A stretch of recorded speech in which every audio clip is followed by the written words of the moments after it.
Stock Play of the Day is an educational program.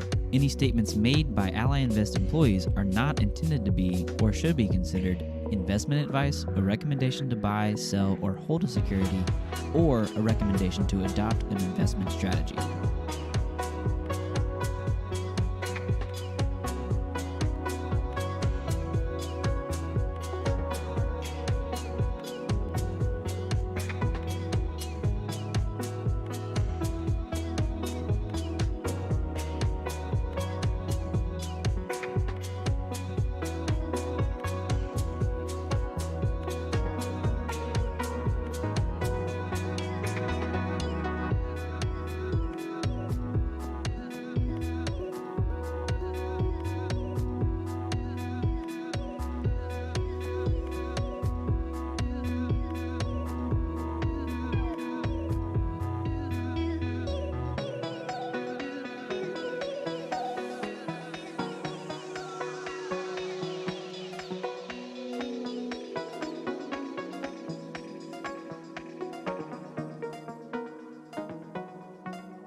Now, anything can happen at any point in time.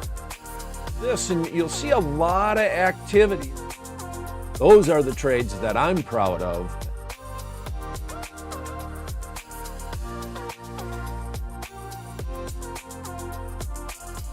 Hello, my name is Brian Overby. I'm the Senior Options Analyst at Ally Invest and author of the Options Playbook.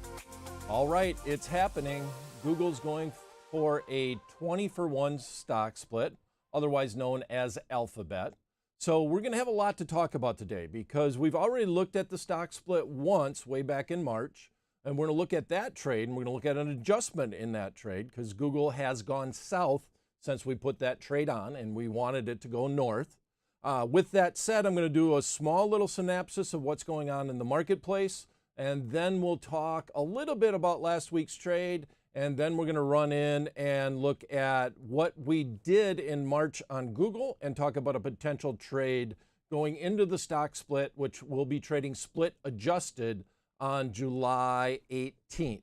So let's start by looking at my VIX watch list, and we'll just do a Stock small Play of the Day is an synopsis of educational what's going on in the program. marketplace. Any statements made by Ally Invest employees are not intended to be or should be considered investment advice, a recommendation to buy, sell, or hold a security, or a recommendation to adopt an investment strategy. Talked a lot about the VIX in previous shows, but with the VIX trading right around 26, we're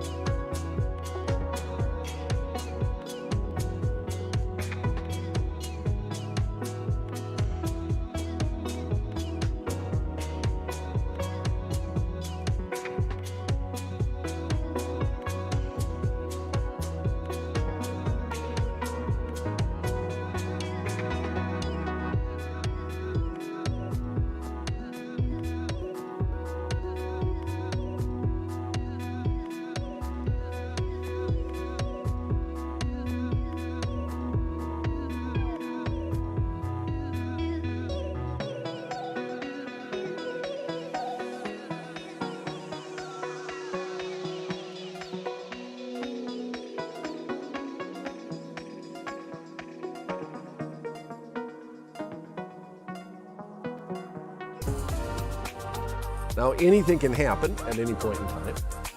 And you'll see a lot of activity. Those are the trades that I'm proud of.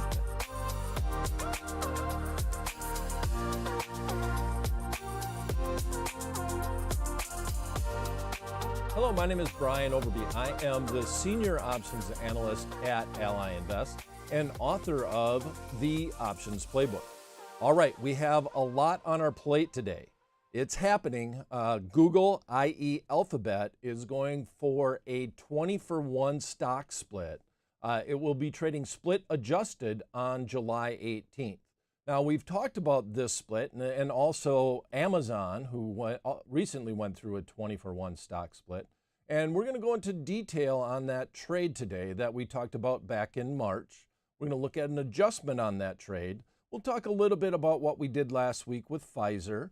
And then we're going to look at a new trade that's going to be a lot less speculative on Google because we're going to be just doing a smaller long call spread that is just not quite as wide as the one we looked at back in March.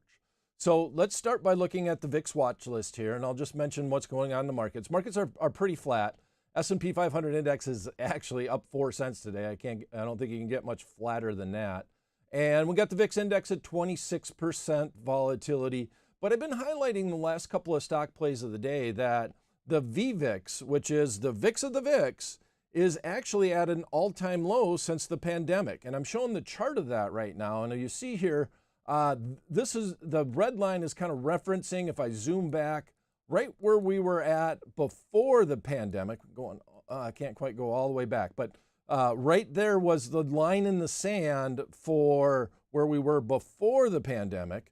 Now you see the VVIX. Now this is going to be a lot more volatile than the VIX because you're talking about using options that trade on the VIX index. And we see that that's actually all the way down to the low since the pandemic, trading right around 88, which to me just is kind of befuddling. And I've used that term a couple of times when I talk about the VIX index, in that the vol premium in the VIX is at the lowest that it's been since the pandemic, but everybody keeps talking about a recession. So the actual volatility of the marketplace over the last couple of months has been much higher than what the VIX has implied. So everybody seems to think that the sky is falling except for the VIX index. And I just think that's a point that's worth noting. Surprised to see the volatilities in the options that trade on the VIX at such a low level. The biggest news, I think, in my mind this week is the difference between the 10-year and the 2-year. The 10-year right now, I'm pointing to it on my screen, the TNX. It's 2.9, so it's staying below that 3% level. If anything, that kind of hints to maybe the Fed may be slowing down on their increases going into the end of the year. They're still expecting a 75 basis point hike next time around. But the fact that the longer term yields are struggling to stay above 3%, which in general is a good thing for the marketplace, that is kind of hinting to the fact that maybe the Fed might start slowing down as we get into the end of the year. But the biggest note is the difference between the 10 and the 2. The two-year interest rate all week long has been trading at a higher interest rate than the 10. Those are recessionary concerns. A lot of people will say that that's a hint that we are going into a recession. So it's definitely something worth noting. And it's happened a few times up until this week, but this week it's kind of been sustained. So that's something that I'm keeping my eye on going forward. Okay, so let's get to Google and the stock split. So if I go and I look at what Google has done since they have announced their stock split, which was back in November. So they've gone a real long time just thinking about the stock split. But what happened is we ran up, and I'm highlighting, and let me zoom in a little bit better here on this chart. We ran up, this was also around earnings, we ran up above the 3,000 level. So it has a tendency to happen when companies will announce stock splits that it's taken as good news, even though fundamentally it doesn't change anything in the company. And when that happened with Google, but we instantly had a drawdown in the stock. It did not hang long at that new high up above the 3,000 level. It actually hit around 325, somewhere in that range. So now let's go out to March, and we're going to put a link in the chat box of the stock play of the day that we did back in March. And we're going all the way out to August. We saw the little bit, we had the run up in Google on the day they announced their split. The pullback, let's do a fear of missing out trade. And our fear of missing out trades on a lot of the lower price stocks that we've talked about buying longer term, deep in the money calls as a substitute for owning the stock. When we've had expensive underlyings, like Google is now, but won't be shortly after they go through their 20-for-1 stock split, we've been looking at bull call spreads. And that basically means that if it's an expensive underlying, the option contracts will reflect that. And the only way that I can explain that very quickly is to say, if you think of car insurance and you think of buying protection on your car, it's going to cost you more to insure your Bentley than your Chevy Cavalier. That simple. The more expensive the underlying, the more expensive protection is going to be. And that's what long puts provide in the stock marketplace. So you have very expensive option contracts. So we looked at doing a wide spread in Google, limiting our risk, but buying one option contract and selling another expensive option contract further out of the money. All right. So we're going to go and look at that trade, and I'll talk a little bit about the adjustment. Last week, and I could have brought up a quote on Pfizer, but Pfizer is up since last week. We did a very simple short put spread, and I meant to mention that before I got into the Google scenario. But the market is up on Pfizer since we did the trade, so it's just basically stay the course. It's a very simple bottom fishing strategy that we've been talking about a lot here with the market where it is at. So as always on the stock play of the day, we're not trying to make recommendations. We're just looking at different market conditions and saying what type of option strategies may be good for the way the market is looking. How can we apply these? Okay, so now back to Google. If we go back and we look at that trade on, well, let's see where the market is at right now. So Google right now is at 2,305. When we looked at the trade back on March 8th, the stock was at 2,585. So almost 300 points higher, a little less than that. So the stock has dropped precipitously since we put on that trade. We had limited and known risk, and we gave ourselves some upside on that trade. We were risking about a third of what we could have made on that trade. So if I scroll down, we did the August. The one thing that we did choose was an expiration that was going to give us a lot of time. And because of that, there are some things that we can do with this trade now.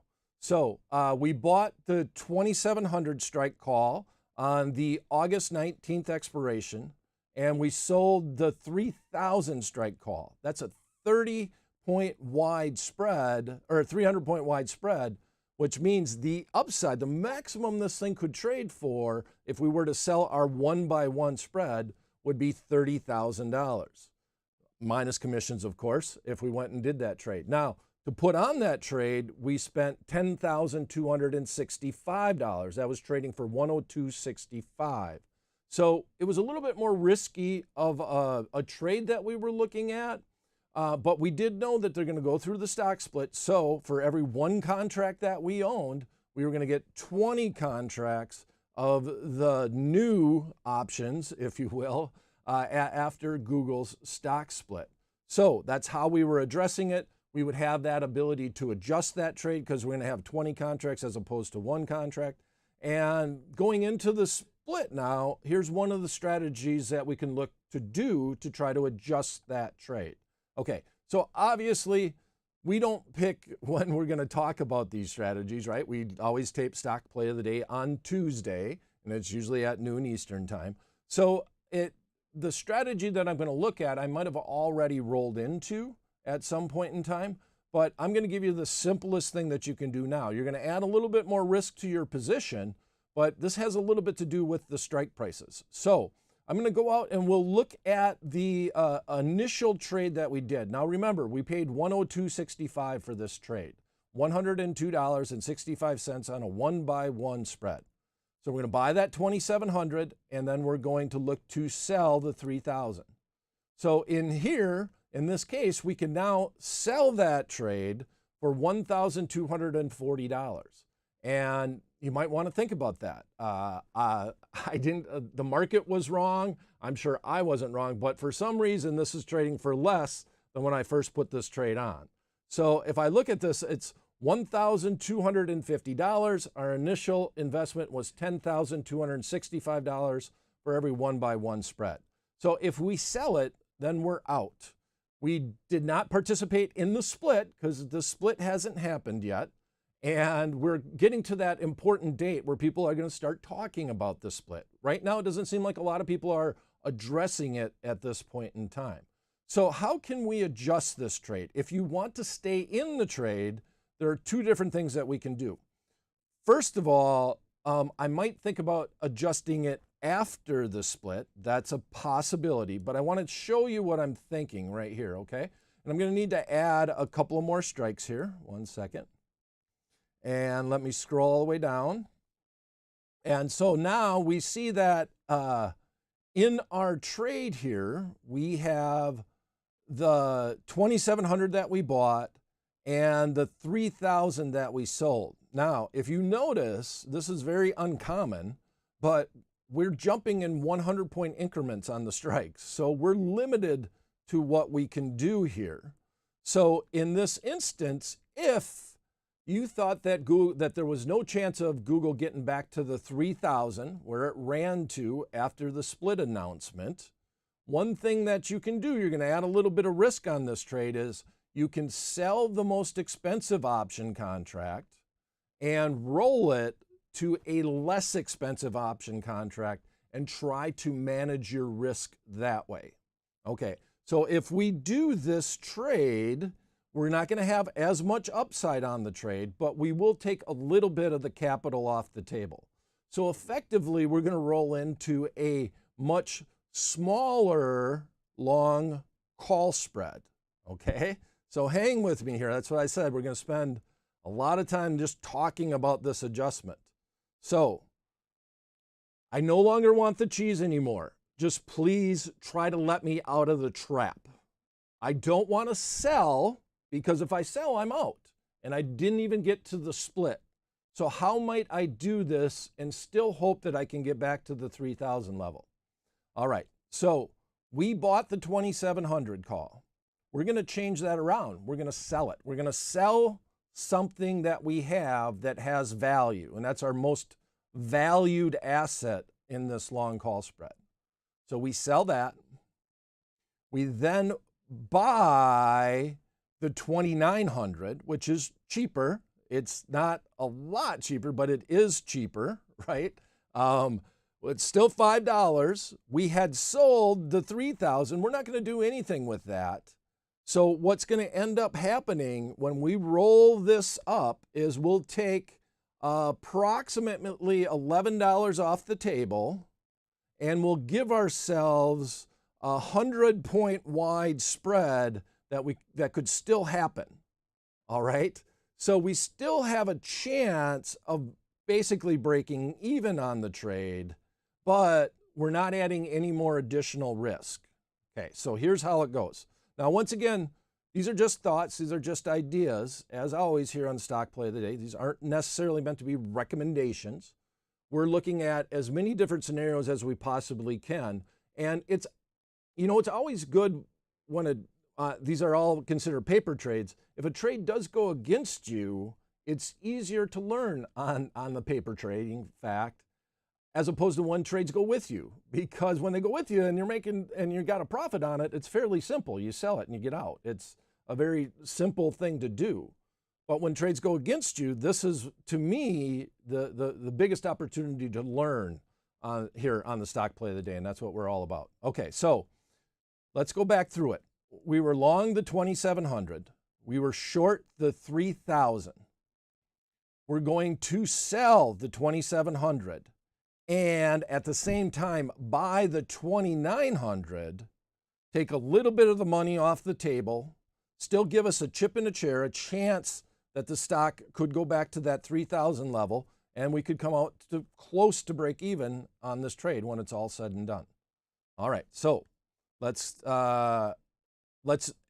put it in the right rail with the correct order entry words. We're going to be selling to close, buying to open.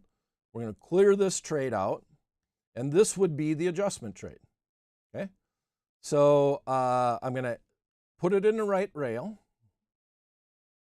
And when I do this, okay, so this trade to start with, we are selling to close, because remember, we bought it to open, so now we're selling to close. And we're going to buy to open the 2,900. We're still going to be in a long call spread, but we're going to be 100 points wide, and we're going to bring in a net credit to the account of $10.50. All right, so we're going to take that $10.50 off the table, but remember, we paid $102.65, so we're taking a fraction off the table. Now, we're still 100 points wide. So this spread, if we execute this trade for close to the midpoint's never a guarantee, but if we execute it for close to the midpoint, we take that cash off the table, lower our risk a little bit, but we still have a potential maximum of our long call spread of 100 points or $10,000. Gets us very close to break even. I don't want the cheese anymore. Just let me out of the trap. And worst case scenario, well, I'm going to lose my investment because I'm going to be down on that trade, and I'm going to be down on it even if I sell that trade. But now I still have potential. If after the split we get a big bump, a real big bump up, obviously it's going to be a couple standard deviation move to get there. But if it gets up to that level, well, we got a chance. And that's all that we're looking for to do on a trade adjustment. My biggest thing is I don't want to spend any money when I make adjustments. I really don't, and I don't want to add a lot of risk. Sometimes you're forced to. The fact that we went all the way out to the August 19th expiration is the only reason why this is feasible. We had time. As expiration approaches, it makes it much harder to do this type of an adjustment. So when it's all said and done, I'm going to close this down, and I'm going to highlight the position that we would have on. So let me go back and clear out this trade. And if you did execute that trade that we were just talking about, here's what you would have. And I'm going to show it in the P&L calculator. Okay. So this would be our position in our account after we rolled the option contract. And then I'm going to have to get going here. If you have any questions, please do put them in the chat box. I'm going to look at one more trade that's going to be a little bit less speculative because it's just not going to be quite as wide. And we're going to look at being bullish again. I guess we might as well stay, flip a coin. Which way do you think it might go after the split?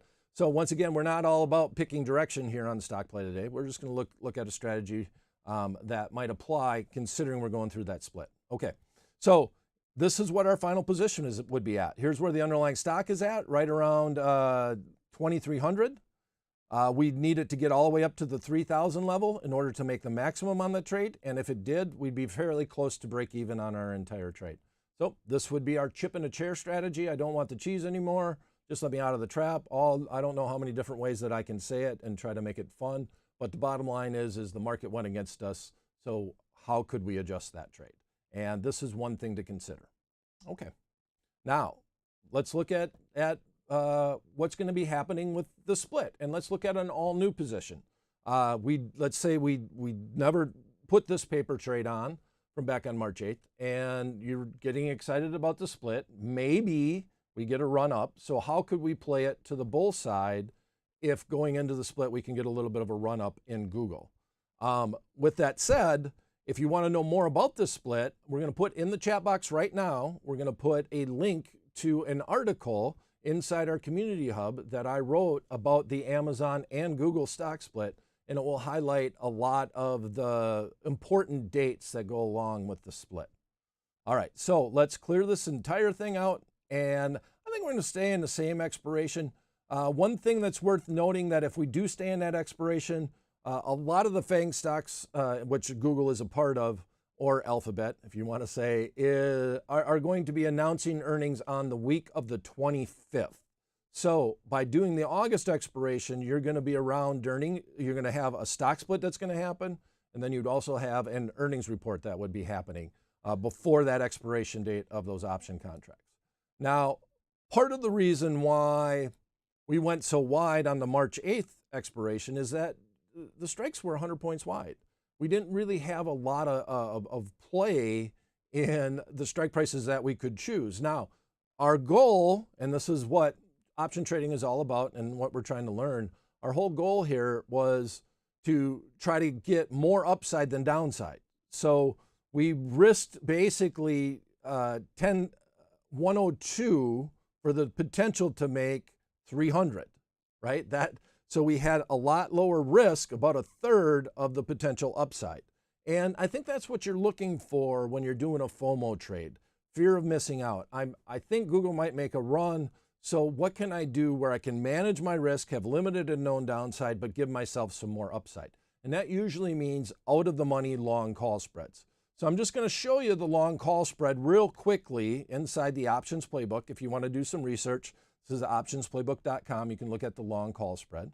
And then I'm also going to say, if you have some questions, I'm going to try to address them here. We're running close to the end of the show, but I'm going to try to get to them. And this is going to be the official paper trade for the week. So we're going to stay in that same August expiration. Now, one of the things that I do want to look at, August 19th, 38 days to go, is, well, going into the split, we see that the implied volatility of these option contracts is about 40%. And what's more important to me is that if I looked at the long straddle, if I bought the long call and I bought the long put, the industry would call that the expected move. So we're going to say it's about 250 points, all right? So anything within that range is a feasible number according to the way the market makers on the floor look at it. That would be the expected move in the underlying stock. So I'm going to go and just stay within that range. I want to be within that expected move. And I also want to be cognizant of buying an even strike, because after the split, you're going to divide this option by 20.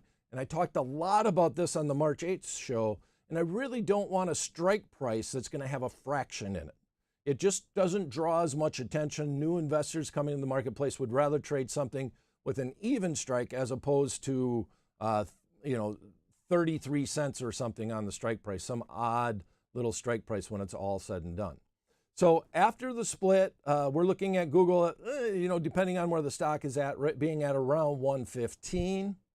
I'm going to look at doing a 10-point or a 20-point wide spread here, and I'm going to buy the 2320. Let me try that over again. Easy for me to say. 2,380 strike call with that expiration. And then I'm going to sell the 2,400 strike call. All right. So in that instance, we're going to be 20 points wide, and we're going to do this for a lot lower dollar amount than the trade we looked at it back in March 8th. And I just think that you should look at both scenarios, right? Buying Google outright would have been really expensive. So we managed our risk by buying the spread. We gave ourselves more upside than downside, but even though it was expensive, we did know that after the split, we're going to end up, for every one contract that we own, we'll end up with 20 contracts with a different strike and a different price on the option contract. Okay, read the article if you want to learn a little more. Now, in this instance, we're going to do the same scenario where we're going to have more upside than downside. It's not quite the same ratio, but we're going to go, in this instance, we are going 20 points wide, and we're going to pay $8.45 for it. That's $845 plus commission. Once again, it's just a fear of missing out trade. It's well within the expected move. After the Google stock split announcement, the marketplace is thinking that there could be a big move or to the upside or the downside. That's one thing I did need to emphasize, that expected move never has anything to do with direction. It's just based off of what people are willing to pay for the at-the-money option contracts. All right, so I need to get to some questions in here. Please put them in the chat box. Here's the official paper trade. I'm putting it in the right rail. We'll make note of this. If my computer can get rocking and rolling. All right, I'm not going to put it, there it is. It came up. Okay, so $8.35 is the midpoint. They're fairly liquid option contracts. I'd hope we could trade somewhere close to that. Actually, just ticked down to 830. We'll put it at 830 just to make the math simple. $835 plus commissions on the trade. Midpoint pricing is never guaranteed, but I just want to let you know that at $830 would be the maximum that we could lose on this trade. And then on the upside, this could trade for $20, which would be for every 1-by-1 spread, that would be $2,000 that we could look to make on the upside. 830 is our risk on the downside. So you take 2,000 minus 830 and you come up with the max upside potential. All right, so let me put this down and I will go and graph this, and then I will go and take some of your questions. So here is the profit and loss graph on the lesser expensive long call spread that we talked about today. So we do need some premium to come out. That is one of the downsides of going a little bit further out in time. We do need some premium to come out of the option contracts as we approach that 2,400. We got 38 days remaining. Let's go all the way down to, let's say, 5 days remaining, and you'll see the dotted line get closer and closer. That didn't really move much. It's a very expensive option, but closer and closer to the actual dotted line at expiration. And yeah, a little long-winded today. So let me check out our chat box and see what's going on. All right, so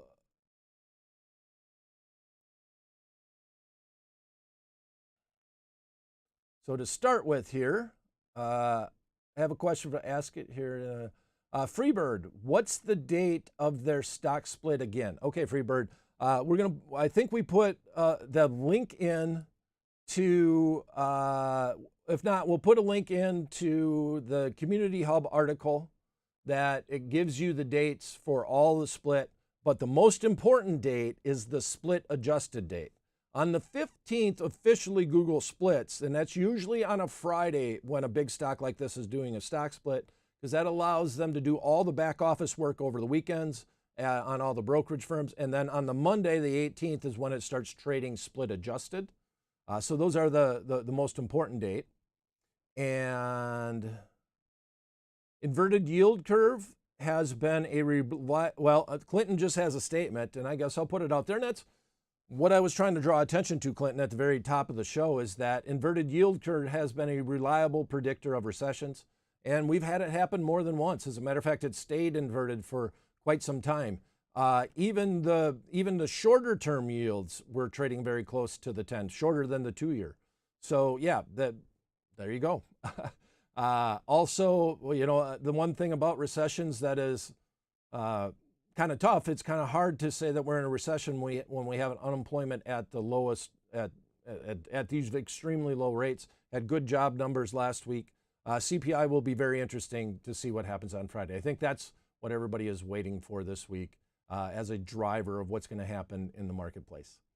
All right. When you say 250 points expected move, yeah, exactly, Clinton. And I came back and I reiterated that.